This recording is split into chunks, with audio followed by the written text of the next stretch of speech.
So today we gonna start our next chapter, that is chapter number 7, managing operation, and that is the last chapter of your mid syllabus.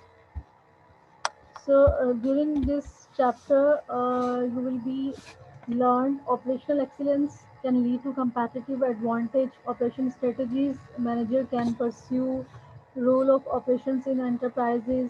ठीक है, how to design a production system and strategies for asset utilization, improving product, managing inventory, managing supply chain, and developing product can all improve the efficiency of an organization. In the last, we अस्सलाम will वालेकुम। discuss. Walaikum salam. अस्सलाम वालेकुम ma'am. Ma'am अज़ानें हो रही हैं तो मैं नमाज पढ़ने जा रहा हूँ, मैं मीटिंग में ही रहूँगा। Okay, okay. Methodology for improving operations, operating process, and explain how improvement in process over time can lead to competitive advantage. So, throughout lecture, we will discuss these topic, these content in our today's lecture, and hope so कि आप लोगों ने introduction to business में भी हमने operation management का जो है वो पढ़ा था। ठीक है, एक चैप्टर पढ़ा था तो वो थोड़ा सा जैसे इसका ओवरव्यू था, और इस चैप्टर में हम थोड़ा सा इसको ज़रा डिटेल से एक्सप्लेन कर लेंगे। लेकिन ऑल दो कि वो सेम ही है, इसमें थोड़ा सा डिटेल से डिस्कस किया हुआ था, उसमें जैसे आपने ओवरव्यू जो है वो उसको डिस्कस किया था।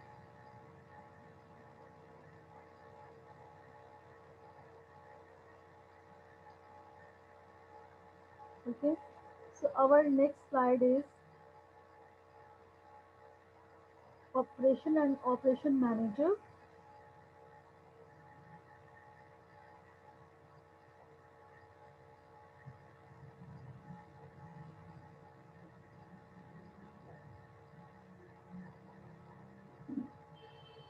So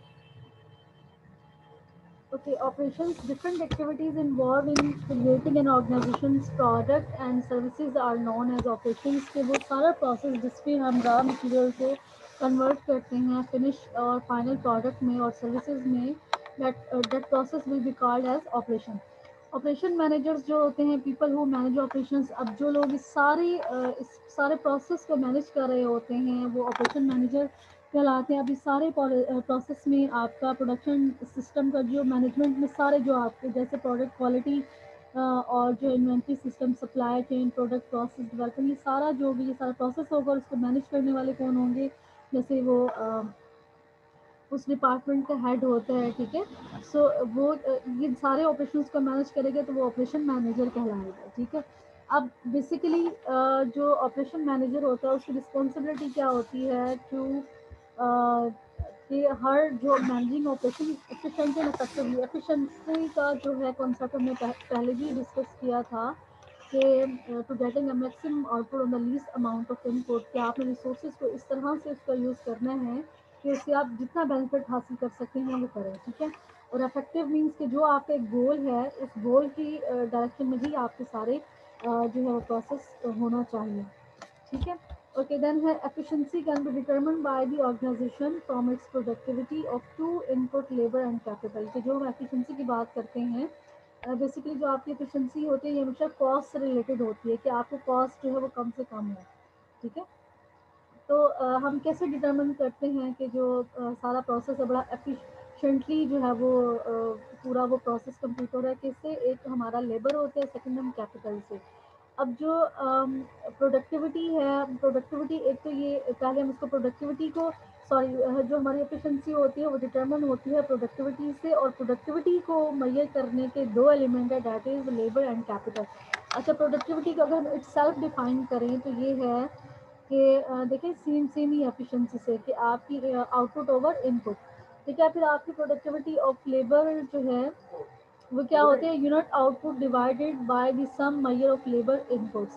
example productivity in the automobile industry. अच्छा, अब इसमें ये है कि एक जो है आपके जो एम्प्लॉयज़ हैं, कितने एम्प्लॉयज़ को एक, अगर हम ऑटोमोबाइल की जैसे ये एग्जांपल में डिस्कस हुआ है कि ऑटोमोबाइल इंडस्ट्री की जो एग्जांपल डिस्कस हुई है कि एक गाड़ी को बनाने के लिए कितने एम्प्लॉयज़ जो हैं वो आपकी उसमें इन्वॉल्व होंगे तो वो प्रोडक्ट कंप्लीट होगी।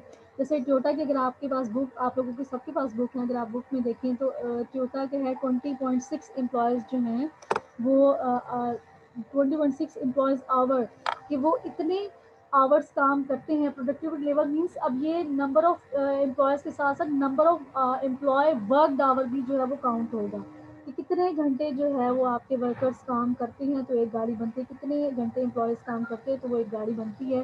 तो जैसे टोटल का है 20.6 एम्प्लॉयज़ आवर जो है वो काम करते हैं तो एक गाड़ी बनती है। ठीक है, तो हम इसको कहेंगे that is the productivity of labour. अब productivity of capital sales divided by the total capital, यानी जो मनी इन्वेस्ट की है invested in a business. Example Walmart and Target in capital productivity. अच्छा, अब यहाँ पे सबसे इम्पोर्टेंट चीज़ प्रोडक्टिविटी ऑफ लेबर, तो हमने ये कहा ना कि नंबर ऑफ आवर जो लेबर काम करती है, number of labour worked hour जो है हम वो काउंट कर रहे हैं, ठीक है, किसी भी प्रोडक्ट को बनाने में। अब जो प्रोडक्टिविटी ऑफ कैपिटल है जो आपने इन्वेस्टमेंट की, इसका मतलब ये है कि जो आपने इन्वेस्टमेंट की है हर डॉलर अमाउंट के बदले में आपको कितना सेल्स रेवेन्यू, आप यहाँ पे आपकी रेवेन्यू जनरेशन हो रही है। ठीक है, जैसे फॉर एग्जांपल जो आपकी बुक में एग्जांपल डिस्कस की हुई है, जो कैपिटल प्रोडक्टिविटी ऑफ कैपिटल या कैपिटल टर्नओवर का जो एक डिस्कस की हुई एग्जांपल, जिसमें कहा है कि 2005 में जो है उनका जो कैपिटल टर्नओवर रेशियो जो थी 4.16 थी, यानी कि हर एक डॉलर के बदले जो उन्होंने इन्वेस्टमेंट किया उससे उन्हें 4.16 जो है वो रेवेन्यू जनरेट हो रहा है। ठीक है, तो समझ आती है बात कि यानी हर एक रुपए के बदले उनको 4 रुपए जो है वो प्रॉफिट हो रहे हैं। ठीक हो गया, अब समझ आई ये चीज़। So that is all about productivity of capital. अच्छा, अब जो है आपकी ये जो जितनी भी हम ये डिस्कस कर रहे हैं प्रोडक्टिविटी ऑफ लेबर और प्रोडक्टिविटी ऑफ कैपिटल, कि इसमें बेसिकली ये आपके एफिशिएंसी से रिलेटेड है, और एफिशिएंसी आपकी क्या होती है जिसमें आप अपनी कॉस्ट को मिनिमम करना चाह रहे हो। ठीक है। अच्छा, अब देन है कॉन्फ़िगरिंग द प्रोडक्शन सिस्टम, कि आपका प्रोडक्शन सिस्टम है वो किस उसमें आप किस सिस्टम के थ्रू आप उसमें जो है वो प्रोडक्शन किस प्रोसेस के थ्रू आप सारा प्रोडक्शन जो है वो करते हैं। ठीक है, production system how the flow work is configured. अब जो है इसमें production can be configured through nature of the product, और देन है consumer requirements and available production technologies के 3 एलिमेंट्स हैं आपके, के जिससे हमें पता चलता है कि आपका जो है प्रोडक्शन जो प्रोसेस है वो किस तरह से आप उसको लेकर जा रहे हैं, कि किस तरह से वो पूरा जारी और सारी है, या उसको आपने किस तरह से स्टैब्लिश किया हुआ है। एक तो ये कि आपकी नेचर प्रोडक्ट किस तरह की है, फिर कंज्यूमर रिक्वायरमेंट्स क्या क्या हैं, यानी कि उस प्रोडक्ट में फीचर कौन कौन से होने चाहिए कस्टमर की नीड के अकॉर्डिंग। देन आपके पास जो टेक्नोलॉजी है, जो आपका इक्विपमेंट सिस्टम है, जो आपका पूरा जो है वो सारा पूरा इंफ्रास्ट्रक्चर है वो उस पर किस तरह की टेक्नोलॉजीज चाहिए होंगी। ठीक है, ये इन चीज़ों पर बेस कर रहा होता है। अच्छा, अब जो ट्रेडिशनल प्रोडक्शन सिस्टम है इसमें एक जॉब शॉप आता है, एक स्मॉल बैटरीज है, then assembly line, production and continuous flow production. अब जॉब शॉप क्या होता है, production system use when items are ordered individually. Example, restaurant producing individual items to order from a menu and customizing the orders to on consumer request। कि job shop में basically क्या है कि आप आपके जो कस्टमर्स हैं आप उनसे इंडिविजुअली जो है वो ऑर्डर ले रहे हैं, और उसके ऑर्डर के अकॉर्डिंग एक आपने अपना मेन्यू बना लिया है, उसमें आपके हर कस्टमर की अपनी उसकी विलिंग के उनकी चॉइस के अकॉर्डिंग आप ऑर्डर्स ले रहे हैं, और ऑर्डर के साथ जो है वो उनको उनकी डिज़ायर जो प्रोडक्ट आइटम है, ठीक है, वो आप उनको प्रोवाइड कर रहे हैं। जैसे रेस्टोरेंट की एग्जांपल हुई है कि हर एक का देखो ना, जो भी बंदा ऑर्डर करता है फूड के लिए तो वो हर एक चॉइस डिफरेंट होती है। ठीक है, कुछ लोग अगर जो है हमारे ये जो जनरल रेस्टोरेंट होते हैं जैसे फोर सीजन है, ये इस तरह से कि अब हर एक की चॉइस डिफरेंट है। कुछ लोग जो है वो ज़्यादा प्रेफर करते हैं कि चाइनीज़ राइस हो, साथ में मंचूरियन हो, बट कुछ लोग और डिफरेंट वो करते हैं कि कुछ देसी फूड हो। ठीक है, तो वो फिर उसके अकॉर्डिंग जो है जब इस तरह की वो प्रोडक्शन हो रही होती है, बेसिकली सर्विस सेक्टर में भी हो रही होती है ना, तो that is example of job shop.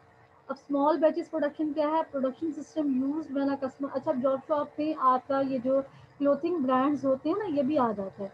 ठीक है, जो आपके ये जो जितने भी ऑनलाइन आपको होता है कि आपको ये डिज़ाइन आप इसको अपनी साइज़ के अकॉर्डिंग या इसमें फर्दर अगर कुछ चेंजेस कराना चाहें तो वो करा सकते हैं, तो ये भी उसमें आएगा। Okay, then small batch production system use when customers order in small batch but when each order is different. कि इसमें हर ऑर्डर जो है वो आपका डिफरेंट है, और वो स्मॉल यानी स्मॉल क्वांटिटी में जो है वो आपको ऑर्डर जो है वो गिवन है। ओके, देन है आपके assembly line production system, system use to mass produce large volume of standardised product. अच्छा, अब जो आपके असेंबली लाइन प्रोडक्शन सिस्टम है बेसिकली ये इन दोनों से डिफरेंट है।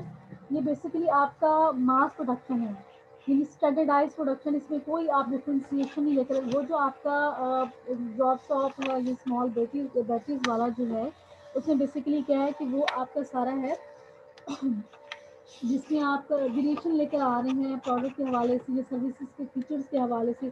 लेकिन जो आपका असेंबली लाइन होता है, इसमें आप मास प्रोडक्शन करते हैं। अच्छा, कुछ इंडस्ट्रीज होती हैं जिसमें आपको असेंबली लाइन प्रोडक्शन ही सूटेबल होती है, लाइक ऑटोमोबाइल जो आपकी इंडस्ट्री है उसमें, ठीक है। इवन आपकी मैकडोनल्ड जो है फास्ट फूड चेन जो है, इसमें भी वो असेंबली लाइन, उनका भी वो असेंबली लाइन के थ्रू जो है वो करते हैं। अच्छा, अब असेंबली लाइन में क्या होता है कि हर एक का डिफरेंट स्टेशन बना दिए जाते हैं कि यहाँ पे प्रोडक्ट बनेगी, रॉ मटेरियल जो है वो हम उसको कन्वर्ट करेंगे कि वो फाइनल प्रोडक्ट की शेप में आ जाए। दूसरा उन्होंने एक स्टेशन बनाया होता है कि यहाँ पे इसकी पैकेजिंग होगी, ठीक है। तीसरा जो होता है वो उसको सर्व करेंगे।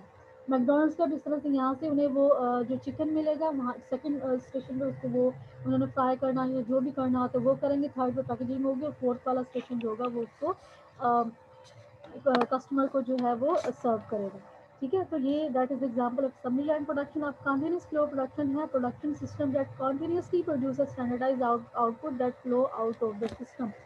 इसमें बेसिकली क्या है कि जैसे मैंने कहा कि कुछ आपकी प्रोडक्शन कुछ प्रोडक्ट्स इस तरह की होती हैं जहाँ पे आपको असेंबली लाइन ही या कॉन्टीन्यूस फ्लो प्रोडक्शन ही सूट कर रहा होता है। जैसे असेंबली लाइन का मैंने कहा कि ऑटोमोबाइल है, कॉन्टीन्यूस फ्लो प्रोडक्शन का इसमें आपका जो आपकी ऑयल रिफाइनरीज होती हैं, तो उनको कंटिन्यूस फ्लो प्रोडक्शन में हमने लास्ट में भी जो आई टू बी का जो चैप्टर पढ़ा था उसमें हमने ये डिस्कस किया था कि आपकी जो ऑयल रिफाइनरी होती है उनको कंटिन्यूस फ्लो प्रोडक्शन ही सिस्टम सूट करता है।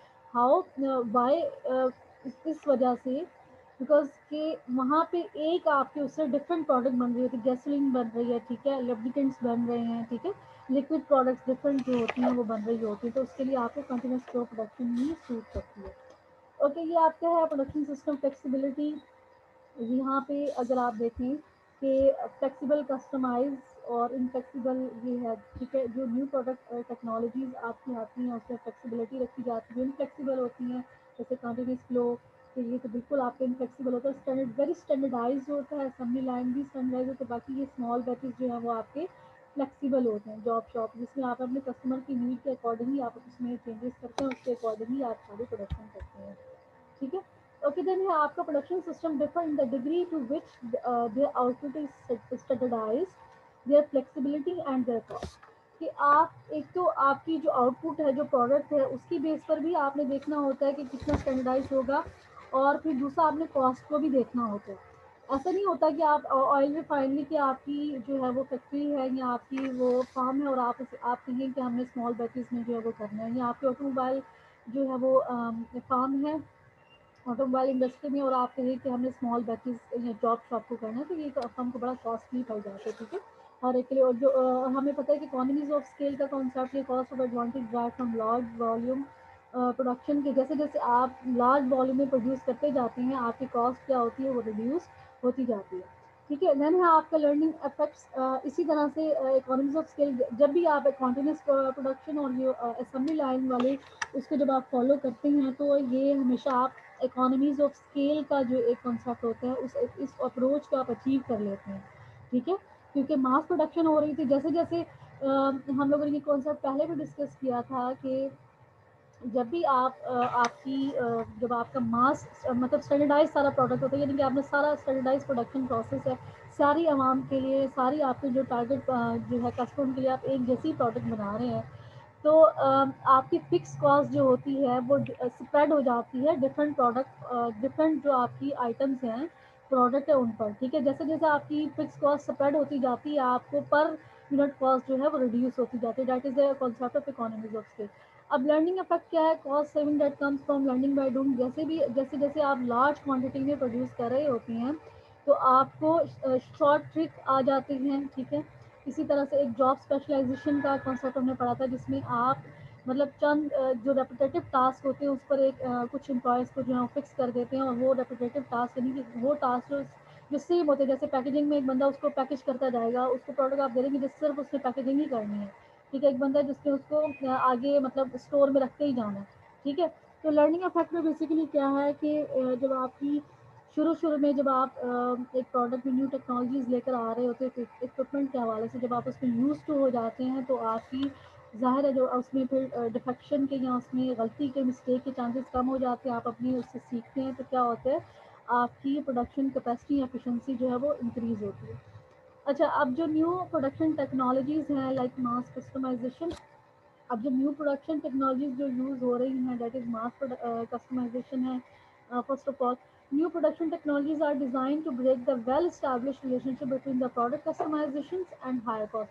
क्योंकि आप यहाँ पे एक चीज़ हमेशा याद रखें कि जब हम इस तरह की फ्लेक्सिबिलिटी प्रोडक्शन की बात करते हैं ना, जैसे हमने जॉब शॉप की बात की, हमने स्मॉल बैचेस की बात की, इसमें कंपनीज को एक हायर कॉस्ट बेयर करना पड़ती है क्योंकि हर डिफरेंट का जो प्रोडक्ट का जो कॉम्बिनेशन उसको बनाने का होता है वो डिफरेंट होता है। जैसे जैसे आप उसमें वैरायटी लेकर आते जाते हैं तो उसके हिसाब से फिर कस्टमर को भी प्रीमियम प्राइसेस चार्ज करनी पड़ती है, यानी एक्स्ट्रा प्राइसेस चार्ज करनी पड़ती हैं। ठीक है, लेकिन जहाँ पे आपके असेंबली लाइन और प्रोडक्शन या मास कस्टमाइज उसकी मास प्रोडक्शन की बात हो रही होती है, तो वहाँ पे आप एक ही इक्विपमेंट से आप जो है प्रोडक्शन एक ही उसमें फ्लो में बना रहे होते हैं, तो आपकी जैसे मैंने कहा कि इकोनॉमीज ऑफ स्केल का वो कॉन्सेप्ट हो जाता है, तो आपकी कॉस्ट कम होती जाती है। ठीक है, तो फिर एक तो कंपनी को कॉस्ट बेनिफिट हो रहा होता है। ठीक है, लार्ज वॉल्यूम में वो जो है वो प्रोड्यूस कर रहे होते हैं, और दूसरा उनका प्रॉफिट मार्जिन, जैसे जैसे कंपनी की कॉस्ट कम होती जाती है उसका प्रॉफिट मार्जिन जो है वो इंक्रीज होता जाता है, अगर उनकी प्राइसेस जो हैं वो कंपेटिटर के मुकाबले में जो सेम मतलब एक मार्केटेबल प्राइसेस जो वो सेट कर लेते हैं।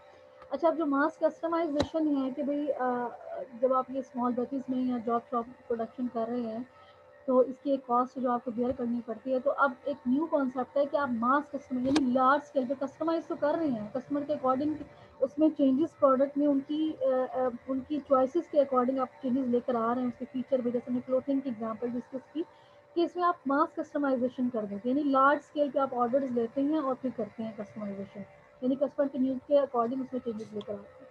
A flexible production technology, a set of methodologies that allows enterprises to produce a wider range of end products from a given production system without incurring a cost penalty.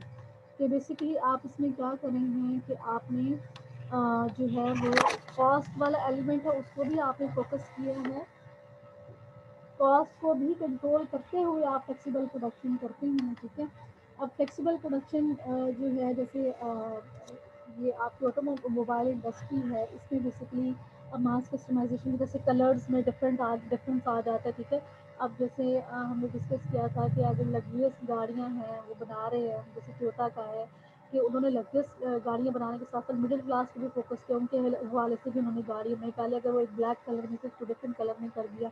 ठीक है, तो एक large scale पे आप customization कर रहे हैं। ठीक है, mass customization, the ability to customize the final output of a product to individual customer requirements without serving a cost penalty, यही जो है हमने इसको डिस्कस किया कि इसमें आप प्राइसेस का भी जो है वो कॉस्ट के उसको भी कंट्रोल करेंगे, और उसके साथ साथ जो है वो कस्टमर की उसमें प्रेफरेंस के अकॉर्डिंग उसमें चेंजेस भी लेते रहेंगे। ओके, देन आपका एक कॉन्सेप्ट आता है कि जब आप ऑप्टिमाइजेशन वर्क फ्लो करते हैं, प्रोसेस जो है प्रोसेस इनोवेशन का। अच्छा, ये जो मास कस्टमाइजेशन का आपको इसकी बेस्ट एग्जांपल मैं दूँ, जैसे आप लोग कपड़े लेने जाते हैं तो तीन ही साइज़ होते हैं, एक एक वो होता है स्मॉल, मीडियम, लार्ज और एक्स्ट्रा लार्ज। ठीक है, लेकिन अब कुछ फर्म्स जो है अगर उन्होंने कस्टमाइज भी किया है क्लोथिंग को, अगर आपको ये साइज़ पूरा नहीं आ रहा है तो आप अपना ऑर्डर दे सकते हैं, उसके अकॉर्डिंग आपको चेंजेस कर देते हैं। एट द स्पॉट भी जो है वो आपको, जैसे शर्ट का वो होता है, वो नहीं होता कॉलर पूरा आ रहा है तो वो बाकी का उसको शर्ट को आपको स्मॉल साइज में या जो आपका साइज है उसमें आपको उस साइज में वो है कन्वर्ट करके दे रहे, that is example of mass customisation. Okay, then a modern style, most enterprises uses their techniques to analyze their work process. That the techniques allow manager to conduct experiment and smooth out things while working toward a optimal design of work organizations. Example, Walmart management of inventories use the cross docking techniques के इसमें जो है Walmart का कि सबसे पहले जो है उन्होंने इसको अडॉप्ट किया। ठीक है, और इसमें क्रॉस डॉकिंग टेक्निक्स, अब जो क्रॉस डॉकिंग टेक्निक्स है बेसिकली इसमें क्या है कि वॉलमार्ट जो है उनके जितने भी वो होते हैं आप कह लें कि उन्होंने इन्वेंट्रीज जो बनानी होती हैं उसमें वो क्या करते हैं कि सिर्फ उतनी ही वो स्टोर करते हैं जितनी उनको एक टाइम पीरियड में, एक सर्टन टाइम पीरियड में जितनी उसकी रिक्वायरमेंट होती है, ठीक है। और अगर जो है उन्होंने मतलब स्टोर की, उन्होंने इस प्रोसेस को इतना एफिशिएंटली वो किया है कि जैसे ही उनको मतलब अपनी एक्स्ट्रा वो नहीं रखते इन्वेंट्रीज, जो उनका इक्विपमेंट उनको चाहिए होता है, मर्चेंडाइज जो चाहिए होता है, वो एट जैसे वीक के हिसाब से उनका होता है और उसके हिसाब से वो उसको रखते हैं, ठीक है। अगर जैसे ही वो कम हो या ज़्यादा, तो वो कम हो जाए तो ऑर्डर कर लेते, लेकिन एक्स्ट्रा वो जो है वो उसको नहीं रखते, ठीक है। देन है आपका asset utilisation, the extent to which assets are